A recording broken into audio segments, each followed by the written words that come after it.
Good afternoon. मैं मोहित कटारिया स्वागत करता हूं आपके अपने यूट्यूब चैनल न्यू फिजिक्स पर। प्यारे बच्चों, कल हमने एक प्रॉब्लम देखी थी जिसमें हमें दिया हुआ था ए बराबर और हमें दो चीज़ें निकालनी थी उसमें। एक तो ये वाला मान सिद्ध करके दिखाना था और दूसरा हमें ए इनवर्स का मान ज्ञात करना था with the help of this equation, इस इक्वेशन के आधार पर। तो हमने ये आपको सिद्ध करके दिखा दिया था। दोनों का मान हमारा बराबर लेफ्ट हैंड साइड हम लेकर चले थे और हमने राइट हैंड इसको प्रूव कर दिया था यहाँ पर। तो यहाँ पर ये हमारा प्रूफ हो गया था। इसको हमने यहाँ पर आपको प्रूफ करके दिखा दिया था कि कैसे ये इक्वल है दोनों साइड। अब फिर हमने इसका ए इनवर्स निकाला था। ए इनवर्स निकालने में हमने सबसे पहले उसका सारणिक ज्ञात किया था, फिर सारणिक का मान निकाला था और जिससे हमें पता चल गया था कि दिया हुआ आयु क्या है, व्युत्क्रमणीय है जिसका ए इनवर्स संभव है। फिर हमने उसके सहखंडज निकाले थे। तो जब हम सहखंडज निकाल रहे थे तो हमने कैसे निकाले थे, मैं आयु को यहाँ पर लिख देता हूँ जो हमारा है, जिससे हमें थोड़ा क्लियर हो जाए। 1 है, 1 - 1 2 3, 1 - 1 2 3, ये हमारा व्यू है। अब हमें इसके सहखंडज निकालने हैं, A11 का मान निकालना है। तो A11 का मान निकालने के लिए हम क्या करते हैं कि पहली रो और फर्स्ट कॉलम को क्या कर लेते हैं, हाइड कर लेते हैं। तो कितना, तो फर्स्ट रो और फर्स्ट कॉलम हाइड हो गए तो कितना बचा, 3 लिख लिया। और A11 का हम मान कैसा लेते हैं, प्लस का लेते हैं। इसके लिए मैं आपको एक फॉर्मूला बता देता हूँ कि कैसे पता करें कि हमें A11 का मान प्लस ही लेना है या माइनस लेना है। तो इसके लिए एक फॉर्मूला होता है -1 प्लस जे। आई क्या है, आई है हमारी रो और जे हमारा कॉलम। जब आप यहाँ पर A11 का मान निकालोगे तो आई का मान भी 1 रखोगे और जे का मान भी कितना रखोगे, 1। तो 1 और 1 2 हो जाएंगे और -1 की पावर 2 क्या होता है, प्लस। इसलिए A11 का मान क्या लिया जाता है, प्लस लिया जाता है। तो यहाँ इसलिए इसका मान कितना आ जाएगा, प्लस। A12 का मान निकालना है अब हमें। तो यहाँ पर जब आई का मान 1 रखोगे और जे का मान 2 रखोगे तो कितना हो जाएगा, 2 और 1 3, और 3 की और -1 की घात 3 है यानी विषम है। तो कितना, कैसा चिन्ह आएगा, माइनस का। तो इसलिए हम माइनस का चिन्ह लगाते हैं। जो हमने बताया था ना आपको कि प्लस से स्टार्ट करते हैं, माइनस प्लस माइनस लगाते चलते हैं, वो इसी फॉर्मूले से निकल कर आता है। ये हम उसकी गुना के पहले भी लगाते हैं। तो अब हमें किसका, A12 का मान चाहिए। तो पहली रो दूसरा कॉलम 2 बचा, लेकिन इसके अकॉर्डिंग यहाँ पर चिन्ह कैसा आना चाहिए, माइनस का। तो ये माइनस का हो जाएगा। अब हमें किसका निकालना है, A21 का मान। तो A21 का मान निकालने के लिए हमें क्या करना होगा, A21 का मान निकालना है तो I बराबर कितना रखना पड़ेगा, 2, और J बराबर कितना रखना पड़ेगा, 1। तो 2 और 1 3। तो यानी अब अगला मान भी A21 का मान भी कैसा आएगा, माइनस का। और A21 के मान के लिए क्या करते हैं, दूसरी रो और पहला कॉलम हाइड करेंगे तो कितना बचा, -1 और -1, और वो कितना हो जाएंगे, प्लस का 1। तो इसको यहाँ पर हम जो हमारा A21 का मान आएगा वो प्लस का 1 आएगा। ठीक है, इसको आप याद रखेंगे। फिर हमें किसका मान निकालना है, A22 का। आई का मान 2 रखेंगे, जे का मान 2 रखेंगे। 2 और 2 4, घात कैसी हो गई, सम हो गई। और जब किसी की घात सम होती है तो उसका मान हमेशा कैसा आता है, प्लस का। और दूसरे के निकले दूसरी रो कितना बचा, 1। तो A22 का मान भी कितना आ जाएगा, 1 आ जाएगा, प्लस का 1। तो अब हमारे जो मान है वो इस तरह से हो जाएंगे। यानी दोनों ये इसको आप प्लस का कर लेंगे, इसको भी प्लस का कर लेंगे। यानी ये जो माइनस का 1 था, जहाँ पर भी आपको -1 मिलेगा उसको आपको प्लस का करना है बस। ये भी यहाँ पर प्लस का हो जाएगा, ये भी कैसा हो जाएगा, प्लस का हो जाएगा। तो हमारा आंसर ये वाला आ जाएगा, 1/5 3 - 2 1 1। ये आंसर हमारा करेक्ट है। तो इसको ये हमने सिंपल मेथड से किया था जो हम मेथड पढ़ रहे थे ए इनवर्स निकालने का। लेकिन अब हम इसको दूसरे मेथड से करेंगे। जो हमें इक्वेशन दे रखी थी वो A² - 4A + 5I = 0। अगर इस इक्वेशन के थ्रू हमें इसको हल करना पड़े, ए इनवर्स का मान निकालना पड़े, तो कैसे निकालेंगे आओ देखते हैं। तो मैंने दोबारा से क्वेश्चन यहाँ पर लिख दिया है। जो हमें क्वेश्चन दे रखा है कि ए बराबर 1/1 माइनस 1 2 3 के लिए दिखाइए कि ये 0 है तथा ए इनवर्स का मान भी ज्ञात कीजिए। तो कल हमने ये मान तो सिद्ध कर लिया था, इसको तो हम करें नहीं निकालेंगे। बस अब हमें क्या निकालना है, ए इनवर्स निकालना है। तो ए इनवर्स निकालने के लिए हम क्या करेंगे, जो इक्वेशन हमें दे रखी है इस इक्वेशन को लेकर चलेंगे। A square minus 4a plus 5i equal to 0। इस 5i को इस दिशा इसमें इधर भेज देंगे प्लस की ओर, तो यहाँ पर ये ए स्क्वायर माइनस 4a कहीं की हो जाएगी माइनस की, यहाँ पर माइनस का चिन्ह लगा लेना, तो माइनस के 5i हो जाएगी। अब दोनों पक्षों में बाएं ओर ए इनवर्स से गुना करने पर, अब इसका क्या मतलब है, बाएं ओर का मतलब है जैसे 5 लिखा हुआ है तो 5 के इधर मल्टीप्लाई करनी है, ये होता है बाएं। अगर कहे कि दाएं ओर, फिर दाएं ओर इधर करनी होती है, तो बाएं ओर का है तो बाएं ओर ही करेंगे। जैसे ए स्क्वायर माइनस 4a लिखा है तो इसके जो बाएं होगा उधर करेंगे। जैसे क्या लिखा हुआ है आई के इधर बाएं में हम क्या करेंगे, मल्टीप्लाई करेंगे किसकी, ए इनवर्स की, दोनों पक्षों में। तो दोनों पक्षों में मल्टीप्लाई कर देंगे ए इनवर्स की। अब ए इनवर्स की यहाँ पर अंदर मल्टीप्लाई कर देंगे, तो A inverse A square minus 4a A inverse equal to minus 5 A inverse I. और अब इसको थोड़ा सिंप्लीफाई करके लिख लेंगे, ए इनवर्स ए इंटू ए, यानी ए स्क्वायर को हमने इस तरह से लिख लिया, ए inverse A into A minus A inverse हमने प्रॉपर्टी पढ़ी थी कि ए इनवर्स होता है आई के बराबर, तो इसकी जगह पर यहाँ पर आई लिख लेंगे। और हमने बताया था कि आई में किसी की भी मल्टीप्लाई करो उसका मान वही रहता है, तो यहाँ पर आई की मल्टीप्लाई ए इनवर्स से करी तो ए इनवर्स आ जाएगा। अब यहाँ पर फिर से ये ए इनवर्स ए बनेगा, तो इसे हम आई लिख सकते हैं, I into A minus 4i equal to minus 5 A inverse.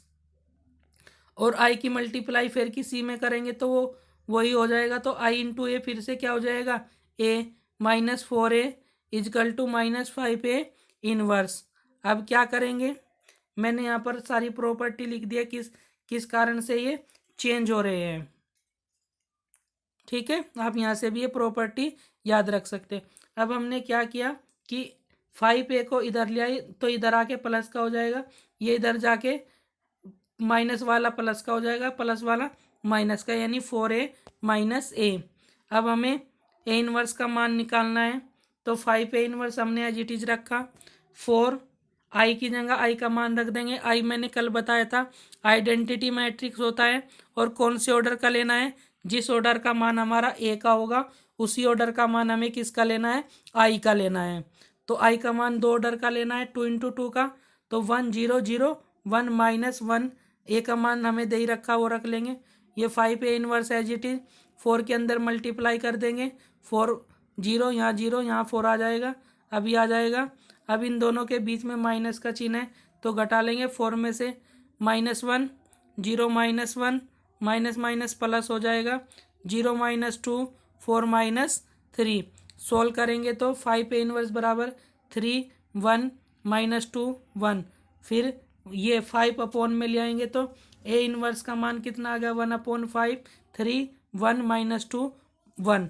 तो जो हमने ऊपर दूसरे मेथड से मान निकाला था उस मेथड से भी सेम मान आया है और इस मेथड से भी सेम मान आया है। आप जौन सा मेथड अच्छा लगे उस मेथड से आप कर सकते हैं। ये वाला मेथड थोड़ा इजी है क्योंकि हमें इसमें सहखंडज नहीं निकालने पड़े, न ही हमें यहाँ पर सारणिक बनाना पड़ा और न ही सारणिक का मान न ही ट्रांसपोज निकालना पड़ा। डायरेक्ट हमने सिर्फ क्या करा, ए इनवर्स की प्रॉपर्टीज लगाई और उसी से सोल्व करके ए इनवर्स लेकर आ गए और जो मान हमें दे रखे थे वो मान हमने इसमें रख लिए, तो ये क्या हो गया, सोल्व हो गया। तो आपको भी कौन सा मेथड अच्छा लगे, देखो मान वही आ रहा है 1/5 3, ये प्लस का कर लेना बस, 3 1 - 2 1, और इससे भी हमारा मान कितना आया, यही आया 1/5 3 1 - 2 1। तो ये मेथड था दूसरा जो मैं आपको कराना चाह रहा था। तो यहाँ पर ये हमारा ए इनवर्स से रिलेटेड क्वेश्चन सोल्व होते हैं। अब एक नया मेथड और आव्यू में चलता है जो मोस्ट एंड मोस्ट इम्पोर्टेंट है। इस पर क्वेश्चन जरूर बनता है यूपी बोर्ड एग्जाम में। हर वर्ष 5 नंबर का क्वेश्चन या 6 नंबर का क्वेश्चन इस पर बनता है। तो इसको आप अच्छे से समझेंगे। क्या है कि आव्यू विधि से समीकरण को हल करना। क्या दिया हुआ है? आव्यू विधि से समीकरण को हल करना। तो हमें 3 समीकरण दे के रखेगा, 3 भी दे सकता है, 2 भी, यानी हमें समीकरण दे के रखेगा और उस विधि से हमें क्या करना है, उन आव्यू विधि से उन समीकरण को हल करना है। हल करने का मीनिंग है एक्स वाई जितने भी इक्वेशन दे रखी होगी, जेड यानी जो एक्स वाई जेड में इक्वेशन दे रखी है, तो हमें क्या करना है कि एक्स का, वाई का और जेड का मान हमें यहाँ पर निकालना है। ये हमें इक्वेशन दी हुई है और यूज करना है किसका? आव्यू विधि का। आव्यू विधि से समीकरण को हल करना है। तो इसके लिए हम क्या करते हैं, इस समीकरण जो हमें समीकरण दे होते हैं उसको हम ए एक्स इजिकल टू बी की फॉर्म में लिखते हैं। यानी जो एक्स के कोफिशिएंट होते हैं, एक्स के, वाई के, जेड के, ये गुणांक होते हैं। जैसे एक्स का गुणांक यहाँ 3 है, वाई का 2 है, जेड का 3 है। इनको एक आव्यू की फॉर्म में लिख लेते हैं। यानी समीकरण के आव्यू रूप में लिखने पर, यानी यहाँ पर आव्यू का चिन्ह लगाएंगे। इस लाइन में एक्स के कोफिशिएंट, इसमें वाई के कोफिशिएंट और इसमें जेड के कोफिशिएंट हम लिख लेते हैं। तो ये हमने लिखे हुए हैं 3, 2, 4, -2। जो चिन्ह वहाँ पर होगा उस चिन्ह सहित ही हमें यहाँ पर भी मान लिखने हैं। वाई का मान +1 है, +1, वाई का मान यहाँ पर -3 है, -3, 3, -1, 2, यानी जो मान हमारे यहाँ पर होंगे वही मान हम एज इट इज़ यहाँ पर लिख लेंगे। इनटू में एक कॉलम यहाँ लग बनाएंगे और उसमें एक्स वाई जेड लिखने लेंगे इक्वल टू, और जो हमें ये इधर मान दिया हुआ है उसको भी एक आव्यू के अंदर हम लिख लेंगे 8, 1, 4।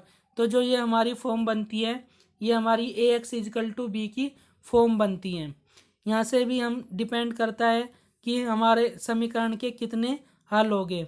तो वो किस पर डिपेंड करता है? वो इस एक्स के मान पर डिपेंड करता है कि ए एक्स, अगर यहाँ पर ए एक्स इजकल टू 0 है तब इसके अनंत हल होते हैं, ए एक्स इजकल टू बी है इसके तब अद्वितीय हल होते हैं। तो वो डिपेंड करता है बी पर। ठीक है, तो यहाँ पर बी का मान कुछ है यानी संख्याएं हैं। तो यहाँ पर इसका क्या होगा? एक यूनिक हल होगा यानी अद्वितीय हल होगा। तो यहाँ से इसकी तुलना कर लेंगे, ए का मान आ जाएगा, एक्स, इसे कैपिटल एक्स का मान आ जाएगा और बी का मान आ जाएगा। अब यहाँ से ए एक्स बराबर बी लेके चले थे, दोनों पक्षों में फिर ए इनवर्स से मल्टीप्लाई कर देंगे। A inverse into A X equal to A inverse B. A into A का मान हो जाएगा I into X equal to A inverse B, और आई की गुना एक्स में करेंगे तो कितना बचेगा? एक्स, और किसके इक्वल हो जाएगा? ए इनवर्स बी के। अगर हमें ए इनवर्स बी का मान पता चल जाए तो हम एक्स का मान निकाल लेंगे। एक्स के मान क्या है हमारे? एक्स वाई जेड, यानी हमारे पास एक्स वाई जेड के मान आ जाएंगे। अब हमें क्या करना है? ए इनवर्स ज्ञात करना है। बी का मान हमारे पास है ही, केवल हमें किसका मान चाहिए? ए इनवर्स का। तो हमें यहाँ पर क्या निकालना पड़ेगा? ए इनवर्स का मान निकालना पड़ेगा। ए इनवर्स का मान निकालने के लिए वही मेथड है जो हमें आव्यूह है उसकी सारणिक बना लेंगे, सारणिक को हल करेंगे, सारणिक का जो मान आएगा देख लेंगे कैसा है। नॉट इक्वल टू 0 है तो हम कह सकते हैं कि जो आव्यूह है वो कैसा है? व्युत्क्रमणीय है, व्युत्क्रमणीय है, यानी ए इनवर्स क्या है? उसका संभव है। अब हमें क्या निकालना है? सहखंडज निकालने हैं। मैंने यहाँ पर सहखंडज डायरेक्ट लिख दिए हैं। अब आपको भी ऐसे ही अपनी कैलकुलेशन को इतना हाई बनाना है कि आप सहखंडज डायरेक्ट लिख सको निकाल कर, यानी अपनी आपकी कैलकुलेशन अब ऐसी हो जानी चाहिए कि हमें सहखंडज मेथड से ना करना पड़े, केवल हम क्या निकाल ले? डायरेक्ट ही। क्योंकि अगर आप मेथड से निकालना शुरू करोगे तो आपका क्वेश्चन लेंथी हो जाएगा। तो आपको अब इतनी प्रैक्टिस करनी है कि आपको ये डायरेक्ट ही आप निकालना सीख जाओ। तो आपको ये डायरेक्ट निकालने की प्रैक्टिस अब इनकी करनी है। तो मैंने ये सारे मान डायरेक्ट निकाल कर रख दिए हैं जिससे एक सेकंडों का अवयव बन जाएगा। और यहाँ पर हम क्या मानेंगे? सी मानेंगे, क्योंकि हमें बी मान दिया हुआ है ऊपर, तो हम यहाँ पर क्या मान लेंगे सी। फिर इसका सी डैश निकाल लेंगे। सी डैश निकलते ही एडजेसोइंट ए निकल जाएगा। एडजेसोइंट ए इनवर्स निकालने के लिए एडजेसोइंट अपॉन ए सारणिक, सारणिक का मान कितना था -17, तो 1/17 ये आ जाएगा मान। ये मान समीकरण 1 में रख देंगे। एक्स का मान क्या था XYZ, ए इनवर्स का मान ये आया और बी का मान ये आया। अब इन दोनों की मल्टीप्लाई करेंगे। मल्टीप्लाई करने का वही नियम है। ये कितने का मैट्रिक्स है 3×3 का, और ये कितने का मैट्रिक्स है 3×1 का। तो इसकी जो पहले वाले का कॉलम दूसरे वाले की पंक्ति के बराबर है, तो गुणा हो जाएगी। गुणा संभव है तो बस अब गुणा कर लेंगे। 8 × 1 = 8, 1 × 5 = 5 और 4 × 1 = 1। यहाँ से 1 × 8 = 8, 8 = 1, 6 × 4, 9 = और जोड़ते चले जाएंगे। 8 × 10 = 1, 1 = 4, 7 = तो ये आ जाएगा। इसको सोल्व करेंगे। सोल्व करने के बाद इसका मान हमारे पास आ जाएगा XY बराबर -1/17, -1/17 34 और 51। -1/17 के अंदर मल्टीप्लाई कर देंगे, तो मल्टीप्लाई करेंगे 17 से 17, 17 दूनी 34, 17 तियो 51 और माइनस माइनस क्या हो जाएंगे प्लस। तो हमारे पास मान आ जाएगा 1, 2, 3, यानी XYZ बराबर 1, 2, 3। कंपेयर कर लेंगे। x का मान 1, y का मान 2, z का मान 3। तो ये मेथड होता है अवयव विधि से समीकरण को हल करने का, यानी हमें x, y और z के मान निकालने थे, समीकरण को हल करना था। तो इस तरह से हम क्या निकाल सकते हैं, समीकरण को हल कर सकते हैं। ये मेथड है। आप इसको इस पर रिलेटेड जितने क्वेश्चन होंगे आप करके देखिएगा। मोस्ट इम्पोर्टेंट मेथड है ये करने का। अब हम आपको एक क्वेश्चन होमवर्क के लिए देते हैं। आप इसको क्वेश्चन को भी करेंगे, समीकरण को अवयव विधि से हल करना। ठीक है, तो ये एक समीकरण दी हुई है मैंने, इसको आप अवयव विधि से हल करेंगे। x, y और z के मान निकालेंगे और इसका आंसर मुझे करके दिखाएंगे। सभी बच्चे आप इसका आंसर आज मुझे ग्रुप में करके दिखाना। तो आज की वीडियो में इतना ही। जो पहला डाउट था वो भी क्लियर हो गया। तो एक फिर से मैं आपको बता दूं, तो ये वाला फॉर्मूला हमेशा याद रखना I + J का, यानी हमें इससे पता चल जाएगा कि किसके आगे माइनस लगाना है, किसके आगे प्लस लगाना है। जब हम क्या निकालते हैं सहखंडज निकालते हैं। I का मीनिंग है रो, J का मीनिंग है कॉलम। तो जैसे भी अगर 31 का निकालना है तो I का मान 3, J का मान 1, तो 3 और 1 4 प्लस का, तो प्लस का आ जाएगा। ठीक है, तो आज की वीडियो में बस इतना ही। वीडियो अच्छी लगी तो वीडियो को लाइक करना, शेयर करना और कमेंट करना, और अपने फ्रेंड्स के बीच भी इसको ज़्यादा से ज़्यादा शेयर करना, जिससे उनको ये वीडियो, उन सभी कक्षा 12 के विद्यार्थियों का फ़ायदा हो सके जो कक्षा 12 में पढ़ रहे हैं।